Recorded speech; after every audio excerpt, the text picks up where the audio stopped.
Selamat pagi, selamat siang, selamat sore, selamat malam, Bu Lekop. Kami dari kelompok satu ingin menjelaskan tentang PSAK 46, yaitu membahas tentang pajak penghasilan.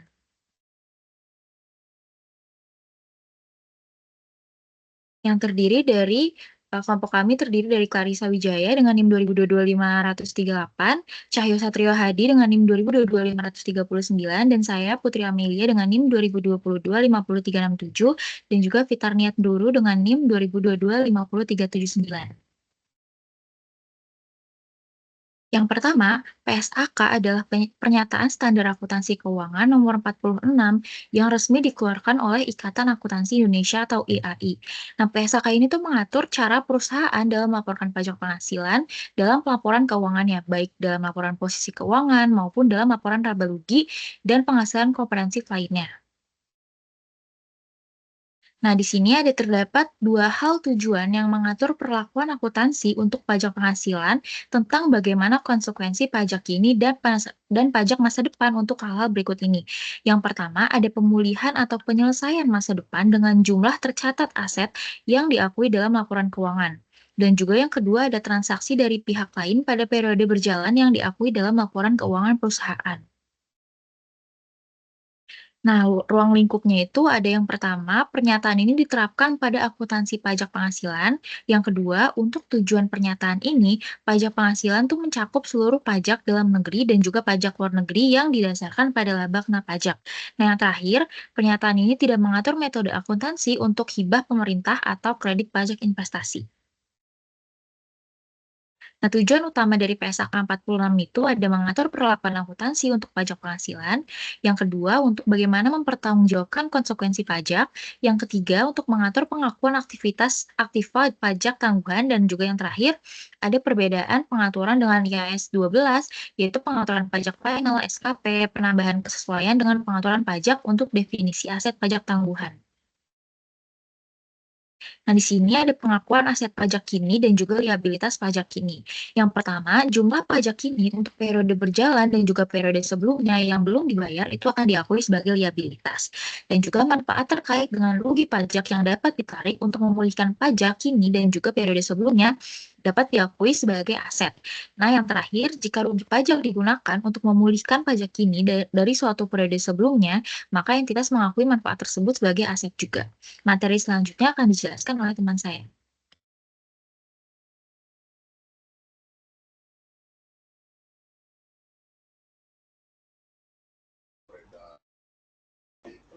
Selanjutnya saya akan membahas mengenai pasal 41, yaitu aset dan liabilitas non-keuangan diukur dalam mata uang fungsional.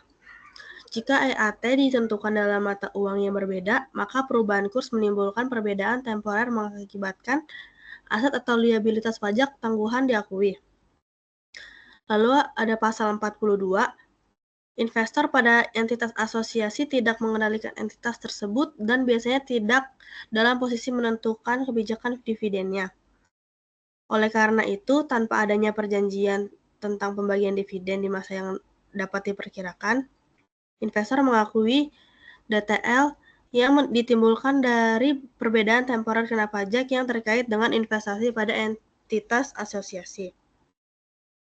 Lalu, pasal 43, pengaturan antar pihak atas pengaturan bersama biasanya menyangkut distribusi laba dan mengidentifikasi apakah keputusan atas masalah tersebut mensyaratkan persetujuan dari seluruh atau sekelompok pihak. Lalu pasal 44, entitas mengakui aset pajak tangguhan untuk semua perbedaan temporer dapat dikurangi, yang timbul dari investasi pada anak perusahaan dan cabang. Kemungkinan bisa terjadi yang pertama, A. Perbedaan temporer akan dibalik di masa depan yang akan dapat diperkiraan. Dan yang B. EAT akan tersedia dalam jumlah yang memadai sehingga perbedaan temporer dapat dimanfaatkan. Lalu pasal 45 dapat memutuskan apakah aset pajak tangguhan diakui atas perbedaan temporer dapat dikurangkan terkait dengan investasi pada anak perusahaan dari cabana. Lalu pasal 46, DTL untuk periode perjalanan dan periode sebelumnya diukur sebesar jumlah yang diharapkan akan dibayar kepada otoritas perpajakan yang dihitung menggunakan tarif pajak yang telah berlaku secara substantif pada akhir periode laporan.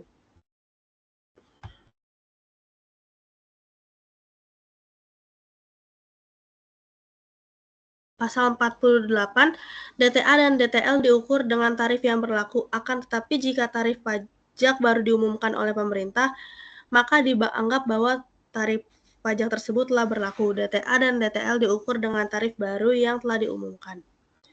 Pasal 49, jika tarif pajak yang berbeda diterapkan untuk tingkat EAT yang berbeda, maka DTA dan DTL diukur dengan tarif pajak rata-rata yang diharapkan atas EAT pada periode di mana perbedaan temporer diharapkan untuk dibalik. Pasal 50 dikosongkan. Pasal 51, pengukuran DTA dan DTL mencerminkan konsekuensi pajak yang sesuai dengan cara entitas dan memperkirakan pada akhir periode pelaporan untuk memulihkan atau menyelesaikan jumlah tercatatnya. Pasal 51A, cara entitas memulihkan jumlah tercatat aset dapat mempengaruhi hal-hal berikut. Yang pertama, tarif pajak yang berlaku ketika entitas memulihkan jumlah tercatat aset dan DPP aset. Dalam hal tersebut, entitas mengukur DTA dan DTL dengan menggunakan tarif pajak dan DPP yang konsisten dengan perkiraan entitas dalam memulihkan hal tersebut.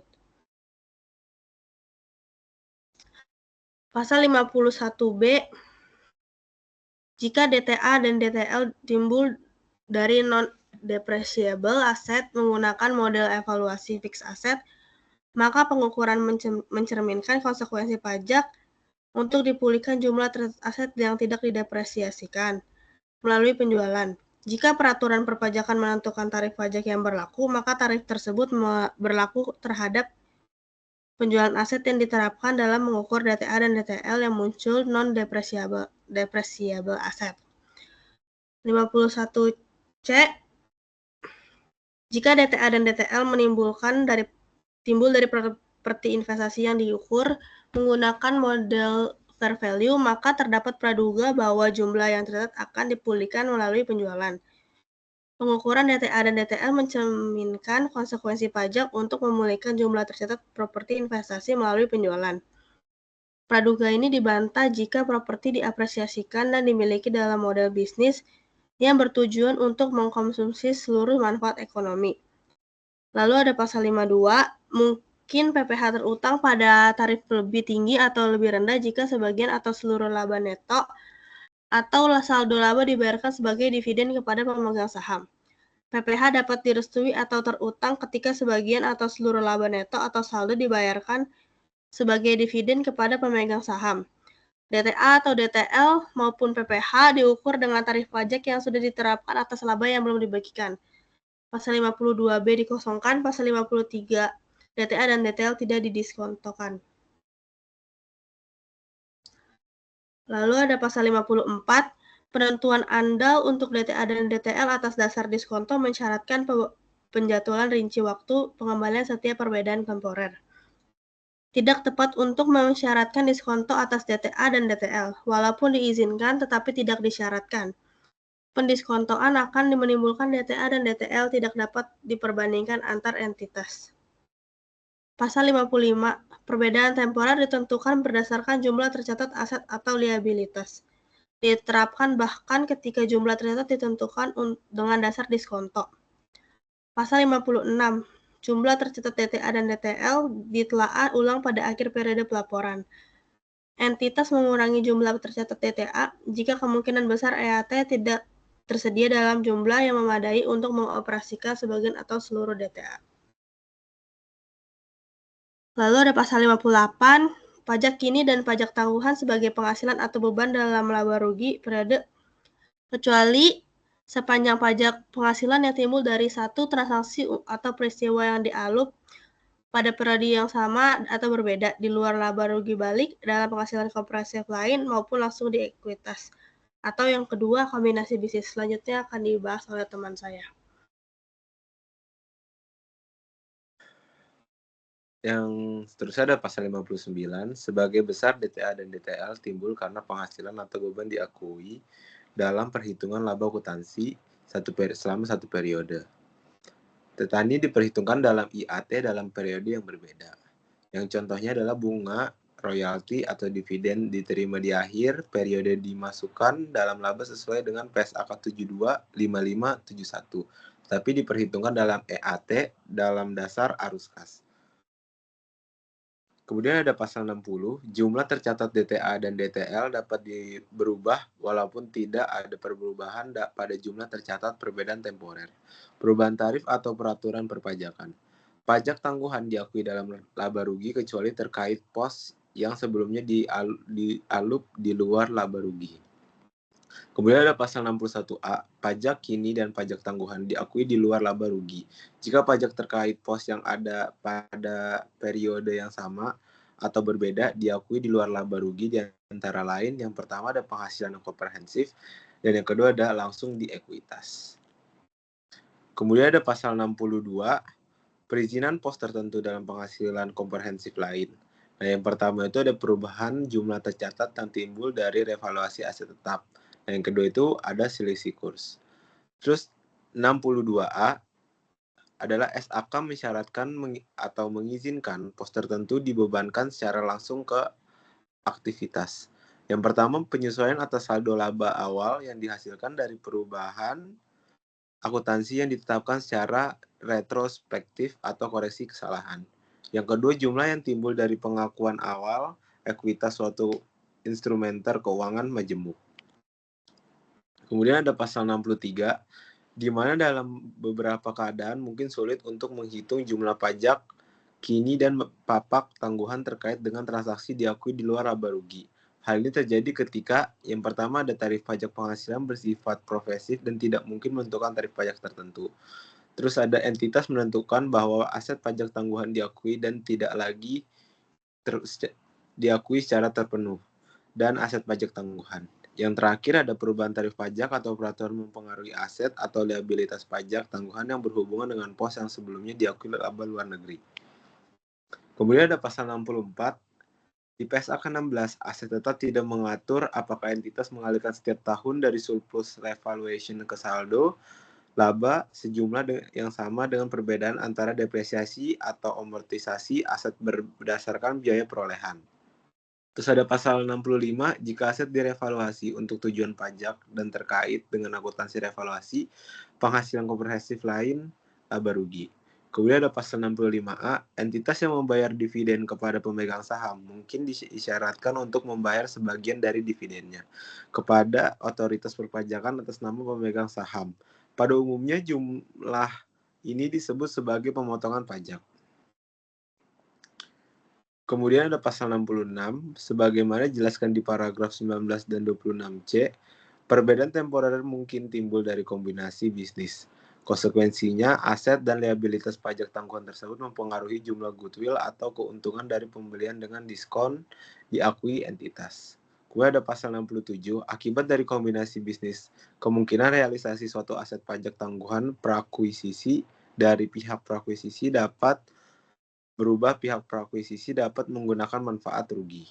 Kemudian ada pasal 67, manfaat potensial atas pelimpahan rugi pajak pihak diakuisisi atau aset pajak tangguhan diakui pada periode pengukuran yang dihasilkan dari yang pertama, informasi baru tentang fakta dan keadaan yang ada pada tanggal diakuisisinya diterapkan. Yang kedua, seluruh manfaat pajak tangguhan lain yang diperoleh diakui dalam laba rugi atau di luar laba rugi jika disyaratkan oleh pernyataan ini. Kemudian ada pasal 68A, entitas menerima pengurangan pajak terkait dapat remunerasi tersebut dapat berbeda opsi saham atau instrumen ekuitas lain, maka jumlah pengurangan dari beban remunerasi kumulatif terkait dan mungkin muncul pada periode akuntansi kemudian. Kemudian ada pasal 68B, perbedaan antara pengenaan pajak atas jasa pekerjaan yang diterima pada tanggal tersebut dengan jumlah tercatat nihil adalah perbedaan temporer dapat dikurangi yang dihasilkan oleh aset pajak tangguhan.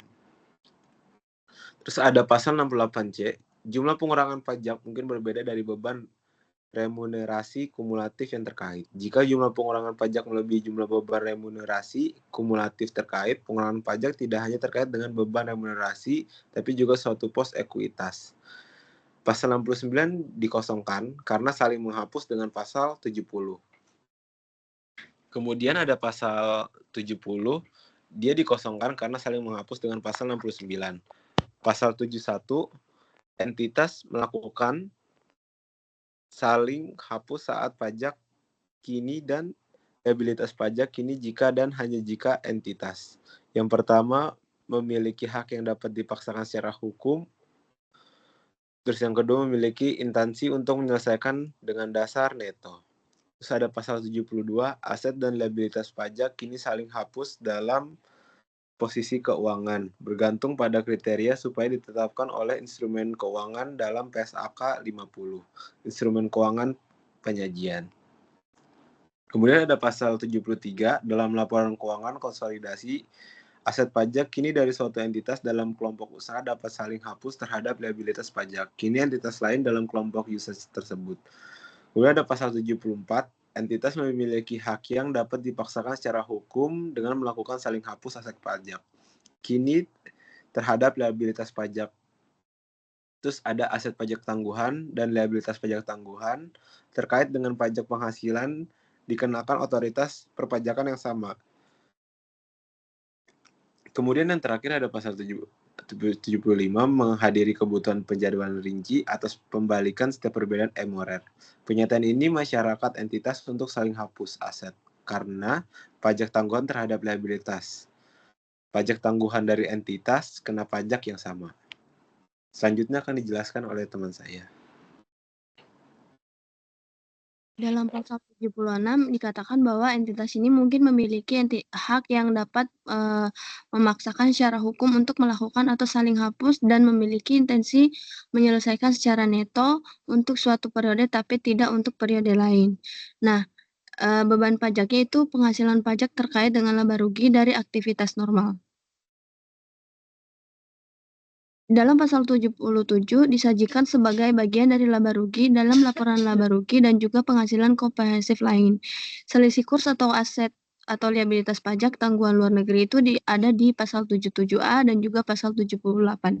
Dalam pasal 77A itu dikosongkan, sedangkan pasal 78 dikatakan di PSAK 10 itu pengaruh perubahan kurs valuta asing mensyaratkan selisih kurs tertentu diakui sebagai penghasilan ataupun beban. Namun, PSAK tersebut mengatur secara spesifik apakah selisih kurs ini disajikan dalam laporan laba rugi dan juga penghasilan komprehensif lain. Next. Dalam pasal 79, komponen utama beban ataupun penghasilan pajak itu diungkapkan secara terpisah.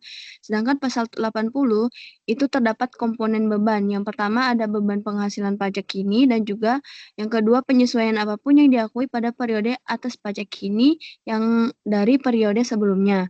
Lalu yang ketiga ada jumlah beban pajak ketangguhan dan yang keempat adalah jumlah manfaat yang timbul dari rugi pajak yang tidak diakui sebelumnya atas beban pajak kini dan juga tangguhannya. Lalu yang berikutnya beban pajak tangguhannya yang mungkin timbul dari penurunan atau pembalikan penurunan. Lalu yang terakhir adalah jumlah beban terkait dengan perubahan kebijakan akuntansinya. Nah, di pasal 81 itu terbagi menjadi beberapa bagian. Yang pertama pajak kini dan juga pajak tangguhan, lalu jumlah pajak penghasilannya, dan beban atau penghasilan pajak dan juga laba akuntansinya. Lalu ada perubahan tarif pajak yang memang berlaku dari periode akuntansi sebelumnya dan juga perbedaan tempat dan juga kredit pajaknya. Lalu jumlah gabungan perbedaan temporer dan juga kredit pajaknya. Lalu operasi yang memang dihentikan dan juga konsekuensi pajak penghasilannya. Dan yang terakhir adalah kombinasi bisnis dan juga manfaat pajak tagihannya. Dalam pasal 82 itu juga menyatakan bahwa penggunaan aset pajak tangguhan itu bergantung apakah laba kena pajak masa depan itu melebihi laba dari pembalikan perbedaan temporer karena pajak yang memang sudah ada sebelumnya. Dalam pasal 84 menyatakan bahwa memungkinkan pengguna laporan keuangan untuk dapat memahami kewajaran hubungan antara beban ataupun penghasilan pajak dan juga laba akuntansi dan mampu memahami faktor signifikan yang memang memengaruhi hubungan tersebut di masa depan atau di masa yang akan datang. Dalam pasal 85 itu menyatakan bahwa entitas itu menggunakan tarif pajak yang memang berlaku dan juga dapat memberikan informasi paling bermanfaat bagi pengguna laporan keuangannya, dan tarif pajak yang sesuai adalah tarif pajak domestik di negara tempat entitas domisili.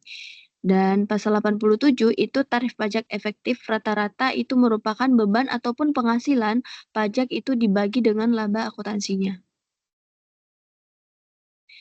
Pasal 86 itu sering tidak praktis untuk dapat menghitung jumlah liabilitasnya.